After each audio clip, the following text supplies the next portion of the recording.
A very good morning to you and a very happy Wednesday, January 7th, 2026. Yes, and I am so glad you have chosen to wake up with us this morning. We have packed the show we have packed the show for you with wonderful news, interesting news. Some you may like to hear, some you may not like to hear, but altogether you need to hear them. You would want to hear them, and we have latest trends, across all the different headlines making waves today, and during the week and in this month and this year. So we're going to be talking about a whole lot of things. So I want you to pour yourself a fresh cup of coffee and, settle in. Let's get your day started proper. My name is Cynthia Bassi, and of course I am never alone on the show. I am with Mary Ojibajo. Yes, you'll be seeing much of me and Mary's faces. Yes, every day on the Idea Morning Digest from now henceforth. But then this is how we start our morning, and we are so glad, like I said, once again that you're starting your morning with us. But let's run you through the headlines we'll be bringing your way this morning. The first news we'll be bringing to you this morning is that Ramaphosa, that's the South African president, and Nigerian scholars condemn U.S. arrest of Venezuela's president. Lagos task force arrests 32 for highway nuisance, and police recover suspected unexploded military ordnance in Niger. And lastly, nurses condemn killing of Abuja colleague, demand justice. That's what we'll be bringing your way on the news review segment. And later on the discussion segment, we'll still be talking proper on, the issue around Venezuela and what the world is talking about it, justice versus sovereignty. But then let's go on a quick break. We'll be right back.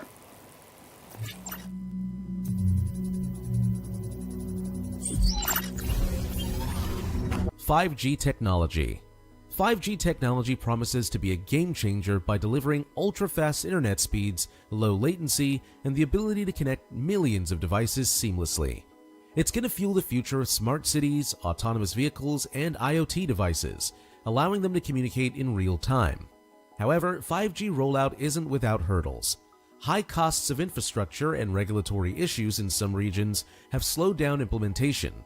By 2026, the 5G market is expected to be valued at $667.90 billion, with the US, China, and South Korea leading the change. The challenge? Cybersecurity risks and data privacy will remain top concerns as more devices become connected. Good to have you back, and this is the Idea Morning Digest. In case you're just joining us, we want you to follow the conversation as we take you through the news stories we have today. So the first news we have today, South Africa's President Cyril Ramaphosa and prominent Nigerian scholars have condemned the United States over the capture and prosecution of Venezuelan President Nicolás Maduro and his wife, calling the action a violation of international law and national sovereignty. Maduro was arrested by U.S. forces on January 3rd and arraigned in a New York court on Monday, where he pleaded not guilty to charges including narco-terrorism and cocaine trafficking. Speaking yesterday, President Ramaphosa said South Africa stands with the people of Venezuela, insisting the U.S. action undermines the United Nations Charter and Venezuela's territorial integrity. He called on the United Nations Security Council to intervene to safeguard global peace and security. In Lagos, former Nigerian Foreign Affairs Minister Bolaji Akinyemi and other international relations scholars described the arrest as illegal and an example of abuse of power.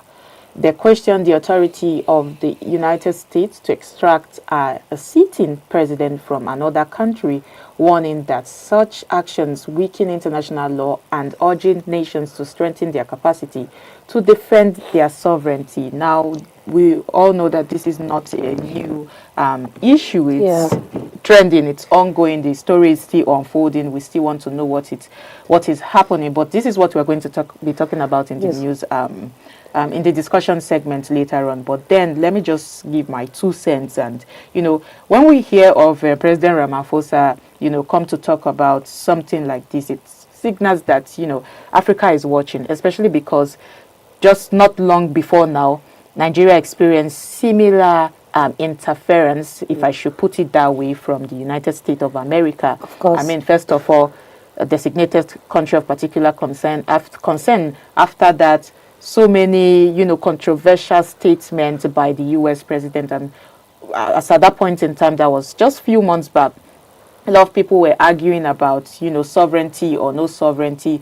At what extent should another country interfere or I don't want to use the word intervene, so I'm using the word interfere loosely now, in another country's, issue. I know that there's little, I think other countries have right, especially the bigger countries, power countries, have the right to intervene in some certain situations, more to talk more of support and whatnot. But at some point in time, it is kind of being referred to as like an interference, and in this case, that is what is being said here. But when we see Bolaji Akinremi, Foreign Affairs Minister, most of them come out to talk of this issue. They are reminding us of that Africa has been tested with things like this from international body, and he is also questioning international law, especially the UN. What is the UN doing at this point in time? Because the US is taking a unilateral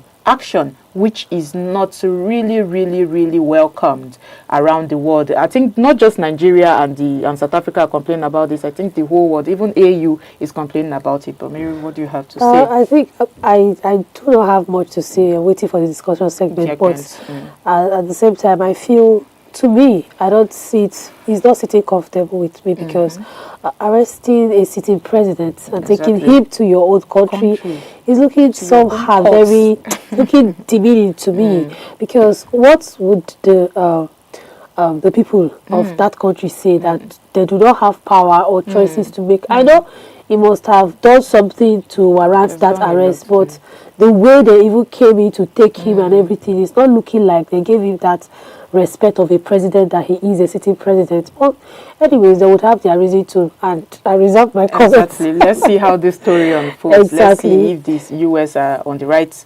path or not. Yeah. But then let's move to the next story. The Lagos State Task Force has arrested 32 people for causing public nuisance and obstructing traffic on major highways across the state. The suspects, described as street urchins known locally as Omotaku, were arrested yesterday during a coordinated enforcement operation on the island and mainland following complaints from residents. Areas covered included Apongbon, Yaba, Ojuelegba, Surulere, Lagos Island, and other major corridors. In a statement issued on Monday, the task force said the suspects were illegally stopping vehicles and violating transport and environmental laws.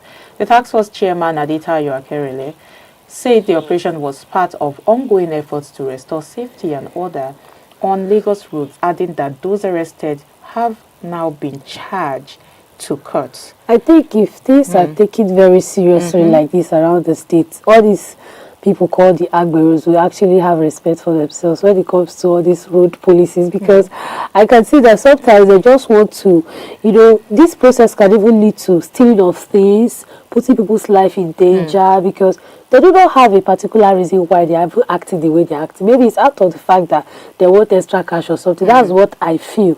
So this stand now that the environmental task force has taken is a very nice one, because if this continues even in other states, I think these people will know that Nigeria now is a serious business. It's a place for a serious business. Okay, Lagos is at it again. That's what I can say. Lagos is at it again. Lagos is always dishing one or two reforms and carrying out one or two steps or measures here and there. And what caught my attention with this issue is that these people, as they are referred to, or Mataku, they have become like they have found their own livelihood in the public space. Yes. Like I know it is an unlawful stay, but that's where they have found their own, they are now locals. Like they have been localized, and they have been there for a while now, for a very long time. I mean, if you go to Lagos, it's almost unsafe to go to some certain places in Lagos because of this. Almost everywhere in Lagos.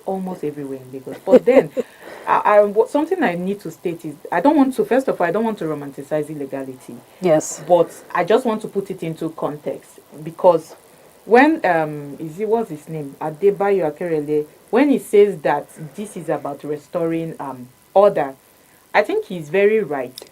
But we also have to ask ourselves so many questions, Mary. Okay. Where is the socioeconomic support for these young people? Look at the picture. Exactly. Look at the picture being displayed. Exactly. Young people. They are mostly young people. I did not see anybody that is more than 50 years or 45 years. Not at all. Yeah. I think the oldest there should be in his 40s. Because, or in her 40s too. Because I'm just asking, are arrest enough? Is it just to arrest them, or don't we think it is time that Lagos began to think about structured rehabilitation programs, how they can, create skill? Because Lagos is I don't know, Lagos is full of this set of people. Okay. If you talk to some of these people, if you stop to talk to some of these people on the way, and you hear how they speak, and you will be wondering, Okay. are you sure everything is okay? Some of them are people, some of them are people that went to school. Yes. Some of them are very educated as you are seeing them. If you talk to them and you hear what is coming out from their mouth and their brains, you'll be very, very shocked. So I think Lagos should begin to rethink all of these things. How do we ensure that there are economic alternatives for them? Because most of the times, like I said, and I'm emphasizing again, I'm not trying to, romanticize illegal activities, but I'm just saying we should think of the root causes of some problems. There is no problem without a cause, and there is no problem at the end of the day without a solution. Exactly. So when we think of where these problems are emanating from, we can begin to think of the solutions and long-term solutions. Let's create economic alternatives for them, create jobs, let them, build their skills, train them. Why don't we have training hubs, vocational training hubs, skill center stationed around Lagos, where we'll pack some of these people as we are carrying them now, rehabilitate them. Don't just send them. Where are you sending them to? Some of them do not even know where they are coming from. Some of them came to Lagos to hustle, and then at the end of the day, there's nothing for them, and then they are left with just hovering around the street. So I just feel like my honest view about this is just simply locking them up will not address the issue. Because at the end of the day, you will still free them. It's not a disease. And they will continue what they are doing, putting other people's life in danger. Exactly. It's not a disease that will say, okay, so Lagos might just look, at how they can begin to think of other deeper social interventions around this case. And if not, we'll come back here in 6 months. Which 6 months time? We'll come back here next week and we'll talk about this again. Because there are many, yes, not only the ones I saw, that they are actually very big. Exactly. So when we talk about it, we are looking at enforcement is at one side, but rehabilitation too, and seeing that the rehabilitation is sustainable too is on another side. But then let's move to the next story. Okay, police in Niger State have recovered a suspected unexploded military device in Zogoma community, Mashego local government area. Residents alerted authorities on Monday after spotting what appeared to be a missile in a nearby forest. Officers from EB Division responded immediately, condoning of the area to ensure public safety. The State Explosive Ordnance Disposal Team, led by CSP Mohammed Mamoun, arrived yesterday to secure and safely remove the device. The recovered object has been taken to the State Police headquarters in Mina. Authorities say the source of the ordnance is unknown and investigations are ongoing. Residents have been urged to remain calm as security measures continue. I think this is one of the stories that make you just want to rethink public safety again. I know for throughout last year, I've just been thinking about security issues, public safety, my safety, the safety of the country, and we just have to begin to think about public safety in ways that we don't used to look at it before, in ways that we often overlooked before. We're talking about an exploded ordnance, potentially military, just sitting in a forest in Zoguma. And now Niger State isn't, because when we look at Niger State isn't exactly a conflict zone, if we want to look at it very well. But, incidents like this only reminds us that all these remnants of military activity and improperly stored munitions can, pop up from anywhere, because Yes. we know that for the past few months there have been so many raids. There's been so many, interventions and whatnot, strike and whatnot being carried out in all of these areas. So I just, first of all, I want to give credit to the CSP, Mohammed Mamoun, and the Explosive Ordnance Disposal Team. They have done a critical work here, but I think this goes back to awareness. It goes back to awareness. Goes back to preparedness, and communities too needs to be educated. Police needs to Educate educate the communities public. Yes. about things like this, especially because this is becoming an often a recurrent happening now in Niger State. I mean, in the past how many months there have been one kidnaps Or from the this other. kidnaps or the other. So I just feel like it's something that they need to um, educate communities about things like this. Educate them to identify and report such hazards. And too often, if we relax, curiosity or ignorance will only lead to more tragic events. So we need Yes. to just think about, the police need to do something about educating people, especially people in these areas that most of these terrorist activities rather, beg your pardon, activism for where activities have been, been carried out for a while now. Reporting the case makes it more easy to be intervened on, because I at this point I feel the police, they are trying. This is where I start the thought of police is your friend start coming to my head, like, okay, the police are trying, they're really really trying. They're just states for the past few months that have been suffering back and forth over the kidnapping, adoption, killing, and all that. So this is another good news from there, that was recovered. Assuming, God forbid, they didn't see it, it would have caused another huge problem and destruction of properties and lives. But I appreciate the fact that it was discovered, it was reported, and this is where educating the community comes in, because most of them do not know what these things are used for.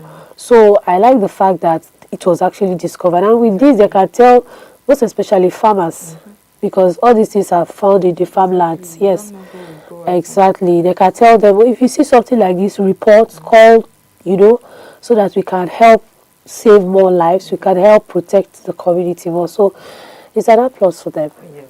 Okay, and that brings us to the last news.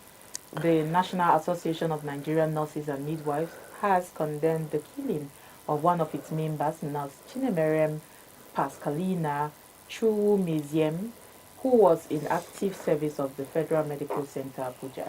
The association describes her death as a brutal and senseless act and an attack on healthcare workers across the country. According to the association, the nurse closed from her afternoon duty on Friday, January 3rd, 2026, boarded a vehicle on her way home and never arrived. Her body was later found dumped under unclear circumstances. In a statement issued yesterday, the nurses saw the incident as deepened fears over the safety of health workers, especially while commuting to and fro from work. The association is calling on security agencies in the Federal Capital Territory to carry out a thorough and transparent investigation and ensure the perpetrators are brought to justice.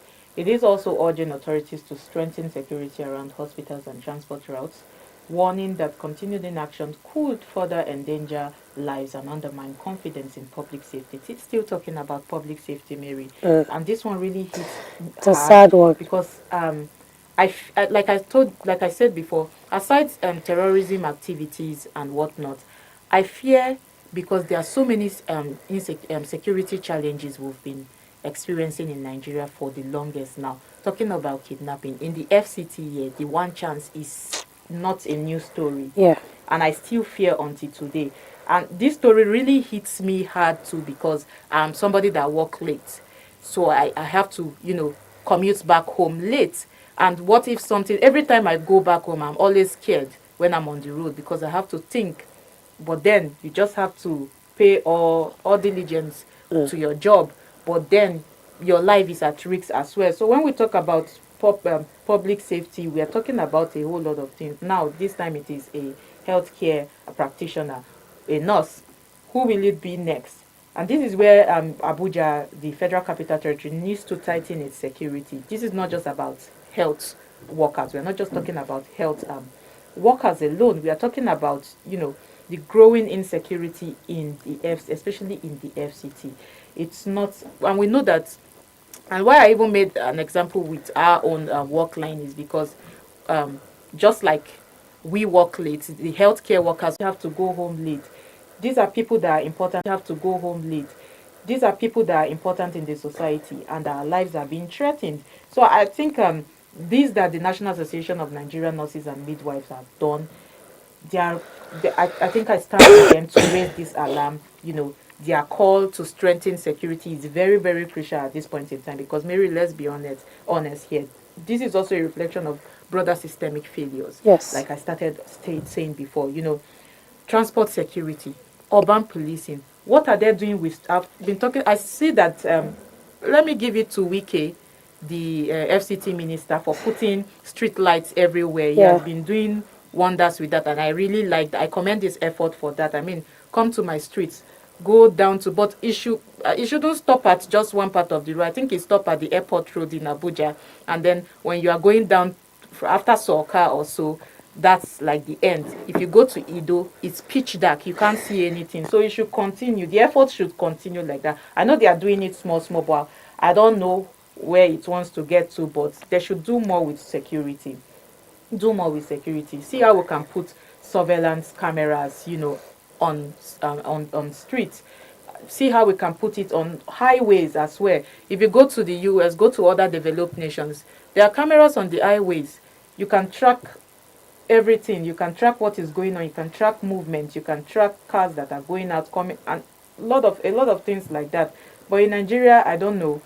But I just feel like we'll get there. I don't know. I just feel like we'll get there, but this is not a good news at all. We'll definitely get there. It's actually not a good news. I feel very sad by that, because I'm imagining their family member, how they are going to how they are going to feel about it, that your child, your daughter, your sister, your mother went to work and did not return. It's a sad story. And coming down to this comes down to insecurity in the country, and I normally used to say that we Nigerians are the problem of Nigeria somehow, because sometimes you see these street lights being stationed in one place or another, put in. Sometimes they want to do good road, good street light. At the end of the day, you see a fellow Nigerian going to steal that particular light, going to take it away. It's not like they don't know that this is good for us, but they just feel another way of making quick money. That aside, the security system of our country needs to be strengthened, because nobody enjoys to work in an environment where you do not have. We get stolen. Yes, where you do not, where you're not comfortable. Nobody wants to work in an environment where you're not comfortable, exactly. Where you're always afraid of for your life. Because going back, maybe you are on night shift, and okay, you're on morning shift and you're leaving in the evening. You have this fear that you might not get home. You have this fear even to the vehicles you're entering. You're paying with your money, and then you don't get home. It's a really sad one. And me too, I stand by them to say justice for her, because our securities need to buckle up. They are trying, but they need to do more. Okay, I think that's the much we can, bring to you today.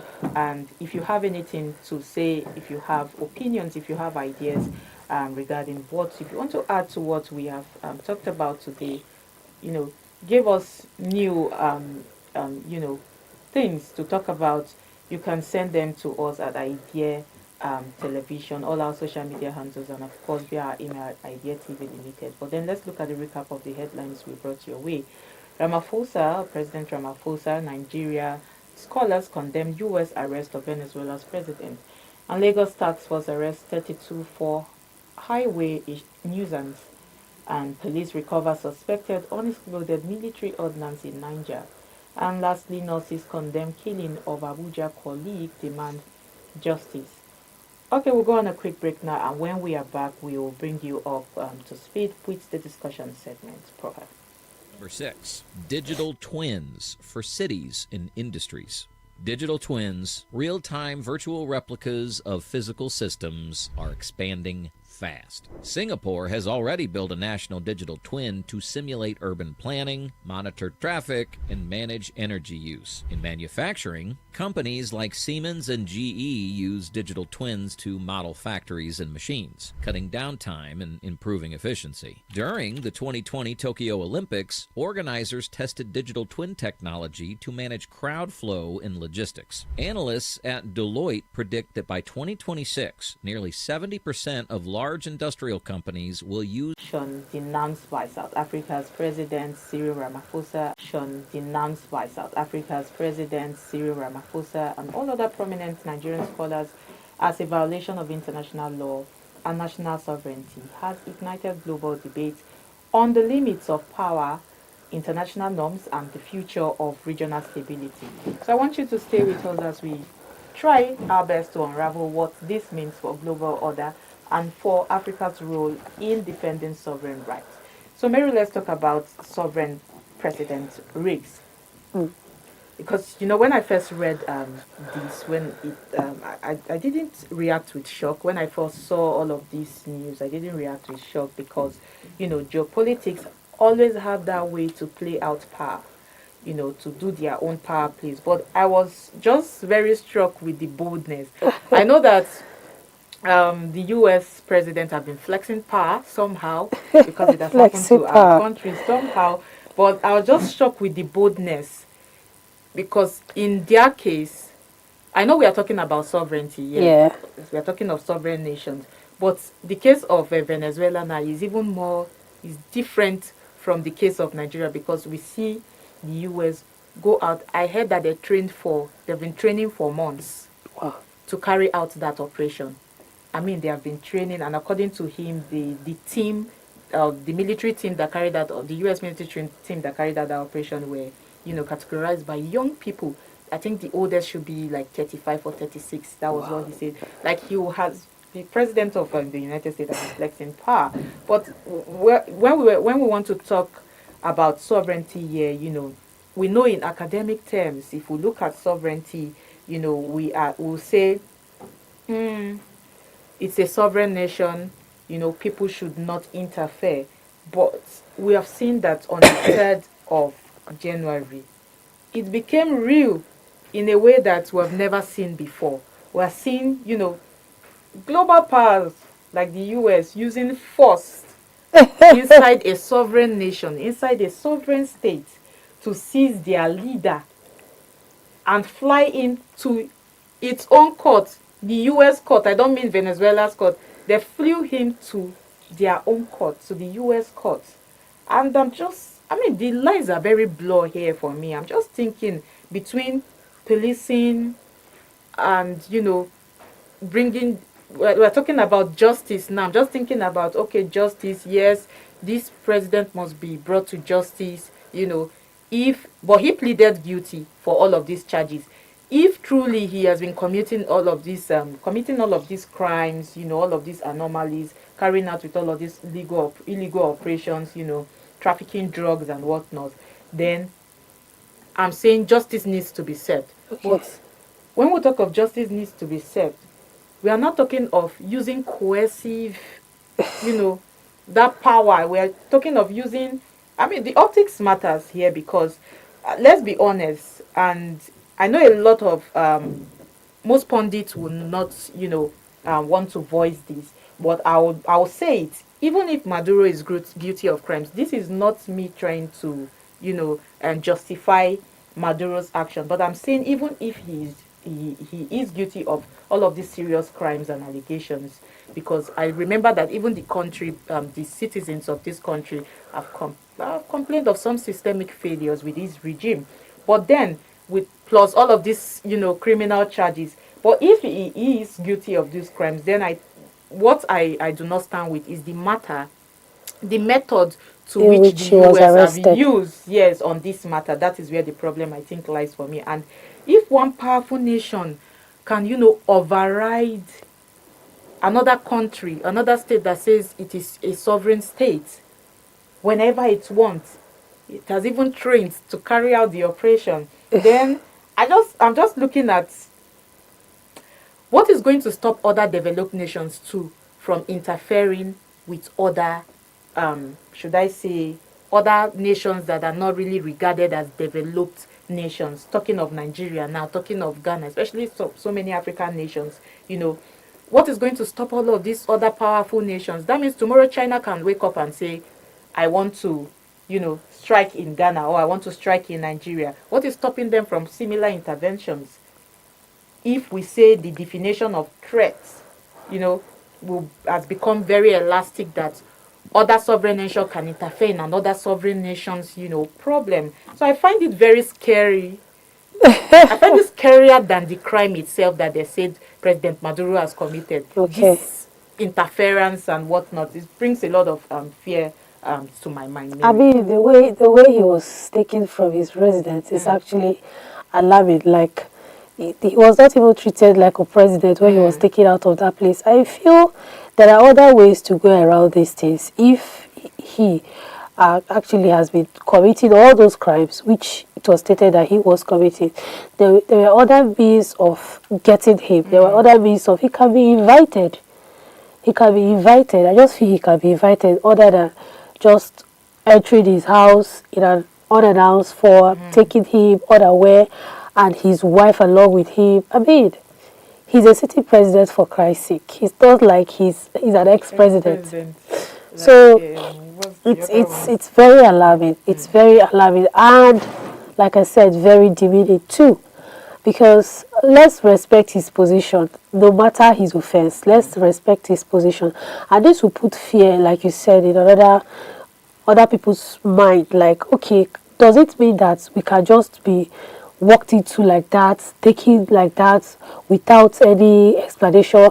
I believe when they walked into his house, they didn't even give him any explanation why they came. They just carried him. The explanation is out there. They just carried him. Go and, the explanation is there. You explain, but not with us. You understand? Of trafficking drugs. So I can imagine bunkering oil. Yeah, but I did tell him immediately. He didn't get the chance to. You should know that they have been trailing him for this long. Yeah, he knows. According to them, he should know actually. Running, okay, to them. So that's why they have to carry out, according to suddenly serious crime, drug kingpin. Okay, like it's an organized crime. His wife, him, it's a joint crime. This is like a movie to me. It's like one of those Hollywood exactly. The way they got himself is very funny. It's very funny. The US are now taking this their very seriously because they're always saving the world. So I think they're out there this year. Just like the one that happened in Nigeria on the 3rd. We were just here trying to finish our chicken. We just heard another news. That was happy New Year to us. Or happy Christmas first. It was happy Christmas. It happened the Christmas Eve night. Yes. It was happy Christmas to us. Happy Christmas. So what it did. Like you said, flexing of power. Could that be it? I think it's the whole, all of these, they are superhero movies. Okay. Yes, it's coming to play. It's always, we are trying to save the world. I'm not mocking the US, but I'm just saying. Yeah. But if we want to talk about the human side of this now. Yes. That's the human side I'm trying to explain. I'm even talking about the regional instability it is going to bring to citizens of Venezuela at this time. I saw some of them in Spain, because most of them, first of all, let's go back to Venezuela's economy. It's not doing so good at all. Venezuela is one of the is suffering from one of the highest humanitarian crises as we speak. So they have been faced with a whole lot of things. Most Venezuelans are not in Venezuela; they're in other nearby countries and other countries too, not close by. That's because the president is not doing well. Exactly, trying to hustle because the country is not doing so well. They have been trying to hustle, do a lot of things. We saw that in Spain they were protesting. Venezuela, they were protesting, they were chanting out there. Well, it was kind of a demonstration. I don't know if I should call it a protest, kind of a demonstration there. People, most of the citizens there they were happy that the US carried out that, intervened. Yes. But I'm just looking at it, you are happy and you are not in your country. As a citizen of your country, I charge every citizen of their country to stay back in their country and see how they can make their country progress. I understand that leaders are charged with these responsibilities too, and whenever they scatter the economy or the system, it affects everybody. But you as a citizen, you are outside.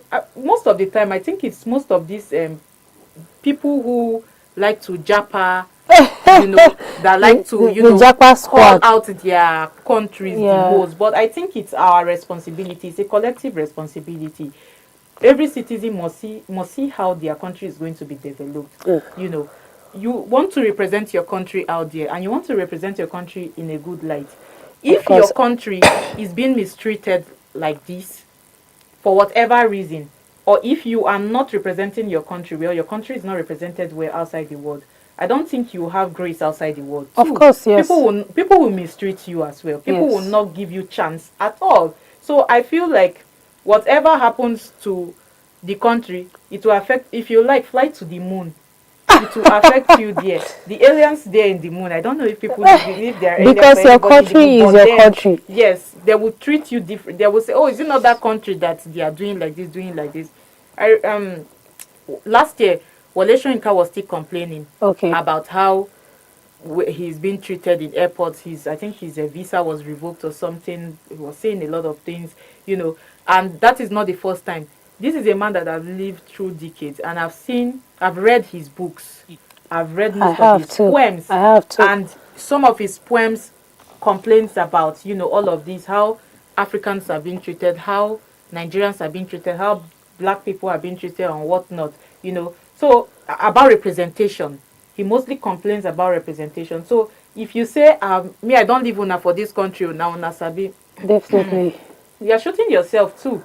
You're shooting Exactly. yourself. So Exactly. I just feel like we should do better to our citizens. And I was talking about regional security instability, what it's going to do. Because if I want to take this from, because what is happening on ground now in Latin America matters a lot, because um, it's will affect the rest of the world too, including Africa. Yeah. If we want to put this in simple terms, it's more like we have the head of state now is being removed overnight, just like you said, Mary, you know, by foreign army.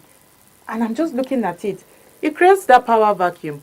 At what state are they leaving the people? Because, people don't just wait politely and sit down and say, okay, we'll wait until our president is back so the Back. system can go back to Yeah. order.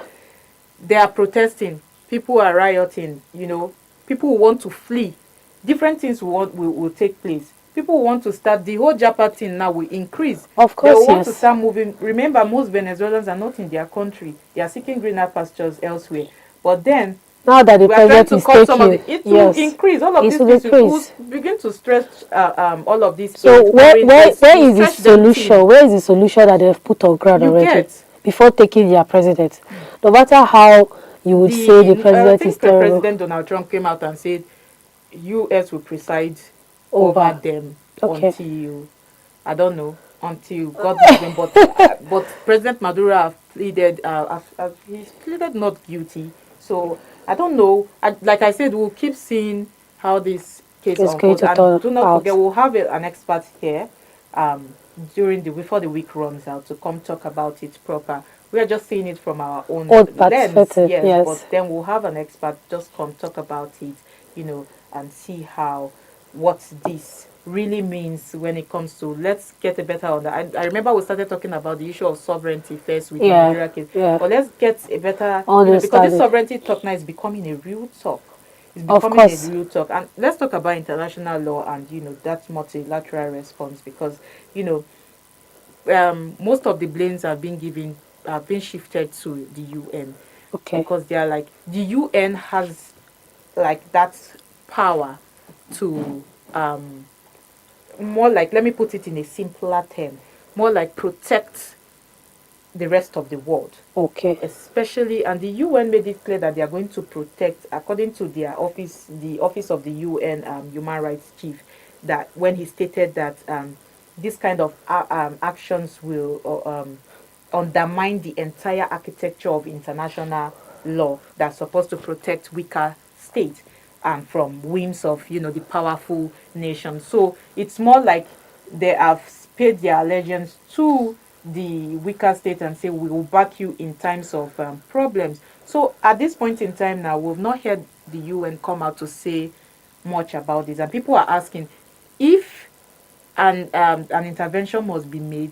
It shouldn't be made by another country. It should be made by the UN. UN. They should be in charge of this. So I think that international law only works. This is not. I don't know if how I should put it, but the way I'm seeing the case now is it's looking like international law only works when only works if it's universal, and if rules, and it only works if the rules to applies to country that is convenient for more like it. And it's looking like most of those powerful nations are exempted from interventions like or from this sort of protection that the UN said they are going to give to countries. And in this case, I'm just seeing that they're not really doing any much of protection here. Is the US right? That's what we want to know. The whole world is asking. There's a debate going on now. Is the US right? For what they did? Yes. Is it right for them under law to go to another country and pick up their president? So it's, that's how that's what the whole world is debating exactly about. Everybody is asking, are there rights to do so? And I mean, because this matter is very controversial, and like I said before, it matters to me that they captured Maduro. Okay. And I think it is a good thing that he was captured. If all of these illegalities he's charged with is, if he's found guilty for it at the end of the day, first of all, he has pleaded not guilty. Let's not forget that. But if he's later found guilty, good. I think he's one tick for justice. But then that's system. whether the words, Okay. I'm just looking at the system, the method which was used by the US. Is the method that everybody is talking about right now. The method is what everybody is questioning, not about what he has done or what he has not done. It's the method we're looking at. Is it right to be picked that way, knowing that he's a city president? What are you putting into the minds of the citizens? What are you putting into the mind of other countries? What are you telling them?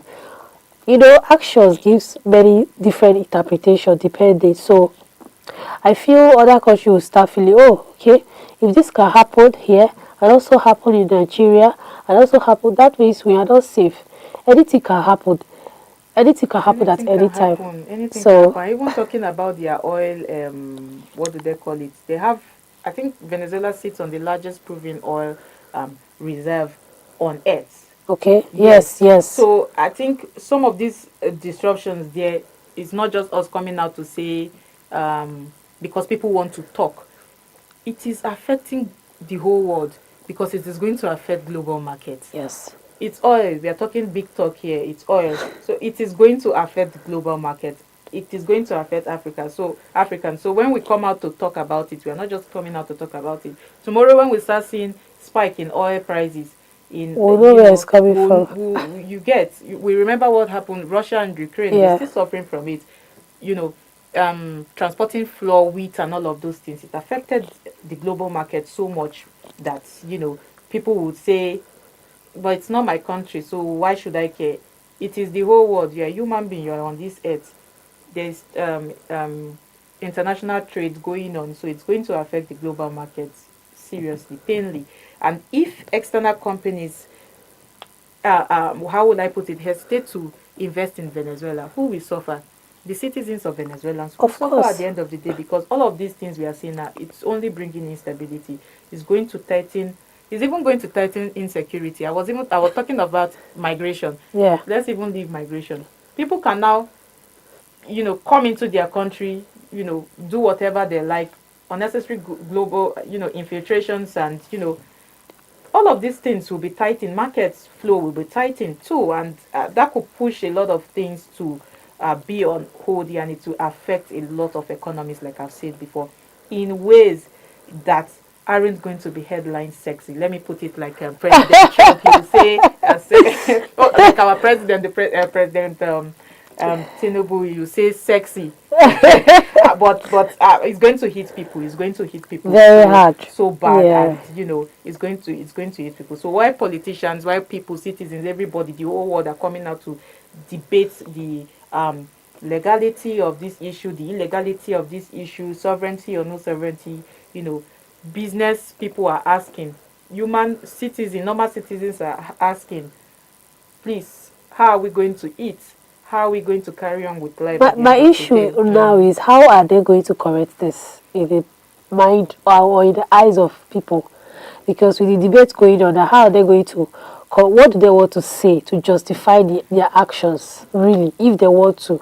I don't feel they will, but I'm just saying, like, if they want to come outside. The US always have something to say. Okay. The US will not go out and do something and will not have something to say. I mean, the president is out there, he's writing every now and then. I mean, did he give your country a reply? For where? Okay.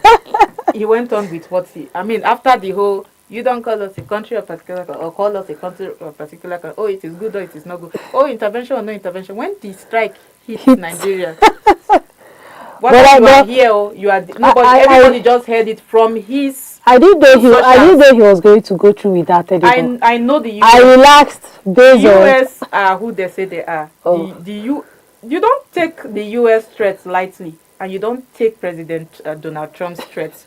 It's not threats. He's not threatening anybody. He's saying what he's saying.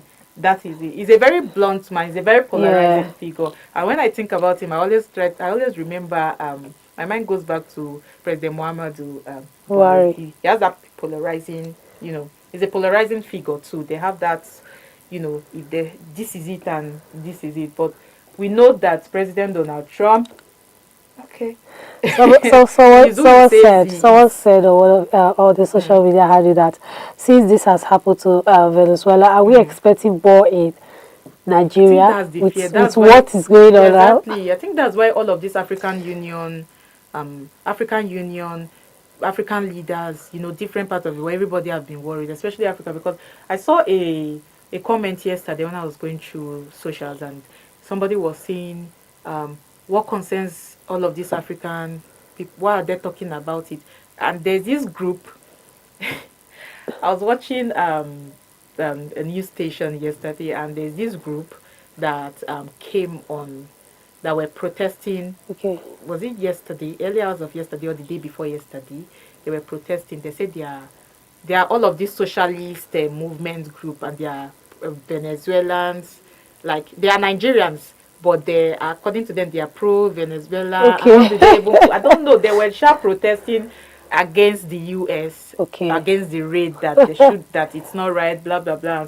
And so some comments were read, and some people were saying, "What is their business?" And I was like, "It is their business. It's their business, of course. Their business." We are in a sovereign state. We have seen close to similar thing happen in our country. Yes. So we have a right to complain. We have a right to talk. We put our mouths. We have to put our mouth, because we are talking about it's a humanitarian issue right now. We are talking about, because it could lead to something we may likely not be able to handle at the end of the day. So I think it concerns all of us. So for us to say it doesn't concern, I mean, I've emphasized, or I've listed some of the ways it can affect us. There is nowhere in this world that something will happen to that will not affect other parts of the world. Exactly. It will somehow affect whether you like it or yes. In the world, if it is, yes, of course, dissolves today or disappears today, it will affect every part of the world, even parts of the world that do not know that place exists. It will still affect them. That's just the truth, and we just have to get the perspective right here, because what we are just saying, as we and those Venezuelans in the diaspora community, and they're the ones in the country, they just want to understand, because at the end of the day, all of us are connected. We just want to see. At the end of the day, we just want to see a country that is working, where a government that will be accountable, that will favor the people, that will favor the people, that will shape narratives for the people. Because aside even the economic pressure and representation and whatnot, and the economic pressure about the representation, this is not good to shape the narrative of the country. Of course. If Venezuelan communities get destabilized, I just feel like the impact will be global migration, because I know that migration in Venezuela is it's not just a trend. It's something that it has been going on for long. So I just feel we should do, or something should be. Let's just see. There's nothing I want to say about this. I have no say with this. But what I have to say is that I just want to understand, because I just want to understand the whole perspective. I just want to understand if the US are right to carry out that raid, and how all of this redefine power, how power is projected, and how much power by powerful nations can be flexed. Exactly. I just want to understand. I just want to understand sovereignty and how it is interpreted all over the world, and the UN. I want to see what the UN has to say about this. But I think this is the much we can Yeah, take. Mary, sure. you have something we say before we call it a wrap. Okay, like she said, you said it all. Mm. So we just want to know more about it. That's how we're going to very soon get someone that will expatiate for us, Yes. break it down so that we can understand properly and know what is going on.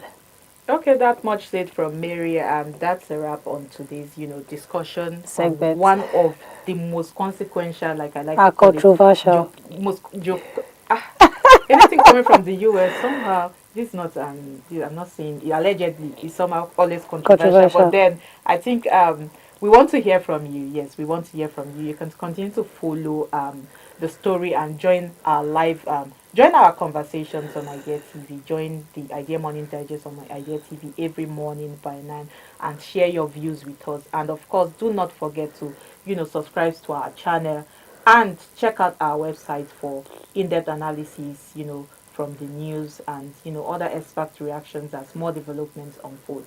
This is to say thank you for watching. My name is Cynthia Bassett and I have been with Mary Ojibajo. Okay, and that's how we say Thank you. Bye.